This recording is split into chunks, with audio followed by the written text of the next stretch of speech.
Hey everybody, welcome to TIW Podcast. I'm Eric, and today I watched the WWE NXT episode 527, which was broadcast on September 25th, 2019. I enjoyed this episode. It wasn't it wasn't as exciting as last week overall, but there's a couple things I really loved about it, and next week is going to be insane. Oh my god. So we have the main event of this episode, which is actually halfway. It was the first hour main event, since we still have just the first hour on USA. Killian Dane versus Matt Riddle, and the winner of this match would go on to fight Adam Cole next week on the first full 2 hours on USA network, or whatever you call it. So I'll get to that in a second, but we open up the show with the Undisputed Era climbing upstairs to a balcony that's overhead, right above the commentary team, and I have to assume that this balcony was built specifically for them to just do that, and I don't know if it existed already last week. If it did, I missed it. If they even showed it, but I'm just assuming that it was made specifically for them. So yeah, I liked it a lot. We had Dijakovic versus Keith Lee. This match was ridiculous. I saw a lot of complaints about one specific move because it didn't actually end the match, but you know I didn't even think about that. I did not agree with that. Those thoughts did not enter my mind when I was watching this match. I didn't think, oh my god, they kicked out of this thing. How did that not end the match? That kind of thing. But I wasn't like, I was more like enthralled by it. Like I couldn't believe it. Not enraged by it. I couldn't believe it. So anyway, we had a freaking Canadian Destroyer, Avalanche Canadian Destroyer, by Dijak to Lee Dijakovic. Sorry, that was insane. We also had this like corkscrew, suicide tope suicida thing. Tope con hilo, I think actually is when you're over the top rope. By Keith Lee, that was insane. That was like before the first commercial break, and yeah, this match was just awesome. And now they're 1-1, and they have one count out finish. So maybe we'll see this continue in the coming weeks. Maybe we'll have to wait all the way until Survivor Series, it's War Games. But I don't know. I want to see more of both of these guys, whether or not they're against each other. Maybe they become a monster tag team, which would just be unstoppable. I don't know how that would come about, but hey, if it's a best of 7 series that ends with a bar fight, they could be the next bar. Then we had the most exciting thing about the entire week so far. Dakota Kai is back, and she defeated Tainara. I think they got rid of her last name. I kind of missed that, but she wins via her new finisher, go to kick, which I like. I like that. I like that. It's nice. But yeah, the chiropractor is such a cool move, but it does the cooperation is very clear. That the opponent doing a lot of work to make it happen. It's not masked at all, really. So that's one reason I would not.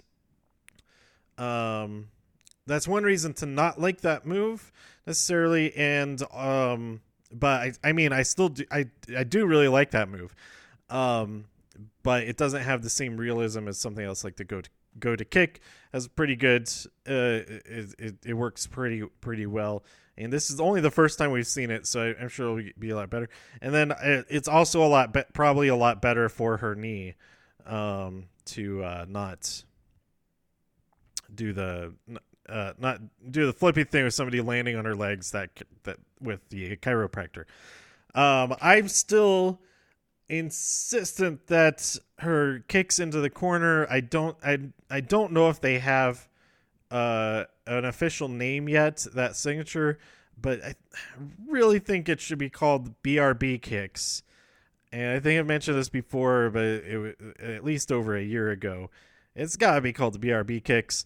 And I definitely mentioned it back when she first appeared in Mae Young Classic. But anyway, I don't think they have an official name yet, and I'll keep mentioning it whenever it happens until it gets called that. But yeah, I'm so happy that Dakota Kai is back. I really hope that she is the one who dethrones Shayna Baszler, because I don't think Candice is going to beat her next week. That's another match that's happening. And there's also match Street Profits will take on the Undisputed Era to try to get back their tag team championships. But yeah, I'm super happy that Dakota Kai is back. And I drew a new picture of her, so go to @Ericatures. You can see that new ink drawing that I posted on there. It's Inktober coming up. I'm going to be out of town for so much of it. I think that it's got to be, I'm not going to have actual ink, that I'll just be drawing stuff on my iPad. So stay tuned for that. I'll be posting that on, that'll be on @Ericatures as well. Cause it'll be I'm probably just going to draw wrestlers, one wrestler a day all month for Inktober. Maybe we'll see. If there's like a prompt list, I could maybe adapt that to be about wrestlers. Like what wrestler imbues that thing from the prompts? I don't know. We'll find out in October, in just a couple of days. Man, this month has gone by quick. That reminds me, I need to use my my birthday free movies or free movie at Alamo Drafthouse. I think I'm going to do that tonight. And there's a Japanese film that's playing. That's it says it's the most successful Japanese independent film ever, or something like that. And I don't remember the name of it, but it involves zombies, and it's Japanese, so it's gonna be cool. I think probably. Then we had our main event of the USA Hour. The last time I'll have to say that kind of thing. It's kind of annoying. It's not that annoying, but it is an extra step that to have to switch these 2 weeks to have to switch halfway through back to the WWE Network. So I'm glad that from now on it'll all be on USA. So you just tune in right there. But Matt Riddle versus Killian Dane in a street match. There's one moment where Riddle he hits Dane with a kendo stick and it goes flying and like lands back on his propped up between his shoulder and the ropes. Somebody on Reddit called it a boomerang kendo stick, which is like perfect. And so he goes for one more shot with the kendo stick. I thought that was pretty great. But Riddle wins with a Fujiwara arm bar, and then he also attacks Adam Cole when Cole comes out to confront him. So yeah, this match is going to be awesome. Riddle versus Cole. I don't expect Cole to lose, but I do expect this match to be pretty great. Then the second hour over on the WWE Network. If this episode couldn't get any better, I thought this episode couldn't get any better, but it did, because we had Rhea Ripley versus Kaden Carter, formerly known as Lacey Lane. Yes, Lacey Lane. And Rhea won this. Kaden got really some great offense in throughout this match. She came out of the gate strong, but Rhea hit the riptide and got the win there. I was wondering why Rhea had just a plain black shirt on instead of her shirt. I don't know. Maybe I don't know. But it was still awesome to see this match anyway, despite not having the graphics. the Rhea Ripley graphics logo thing on her shirt. Anyway, then we had Oni Lorcan and Danny Burch versus the team of Everrise, and I don't remember the names of the guys who were in this team. And but there's some great stuff in this match. Somebody posted just the part where Danny Burch flexes and yells, and he yells out Oni, and then Oni pops up from the floor like it resurrected him. It was so good. I love these guys. They are I hope they're on every single episode of everything from now on. Oh man, because we also saw them on 205 Live the previous night as a team, and they should be on Raw and SmackDown as well, and just run through everybody currently. They're so good. Then we had Cameron Grimes versus Raul Mendoza. Cameron Grimes won this match, and I can't remember anything specific from it. I think I was trying to figure something out in Link's Awakening while I was watching this for some reason. I don't know. I started to drift away after the Oni and Danny match, but then we had Kushida come out, and then all of Imperium come out before Kushida's surprise partners arrived. It was Breezango, Tyler Breeze, and Fandango. This is so awesome. People calling them time cops. It didn't occur to me to call them time cops. When I saw online, lots of people calling them that. Oh, that's so perfect, and I hope this continues to be a thing. But it's Wolf, Bartel, and Eichner in this match. Kushida won. I think that he pinned Eichner. No. He pinned Bartel, I think. And as Kushida is celebrating there on the entrance ramp, Walter finally arrived and attacked Kushida. So, why I pronounce get like that? Will we get Kushida versus Walter for the NXT UK Championship? That would be crazy. Or, I mean, just a match in general. In ring general, but I really like what's going on there. It's so strange. And then after the show went off the air, there's some fan footage of Kushida dancing with Breezango, which is a lot of fun. So a great episode. No championship matches on this, and no real upsets. Well, Kushida's team winning, I think that's kind of an upset. But man, I'm so excited for next week. We have I mentioned the 3 matches that were already announced, and it's basically another, like last week felt like a takeover. Next week feels like a takeover even more so.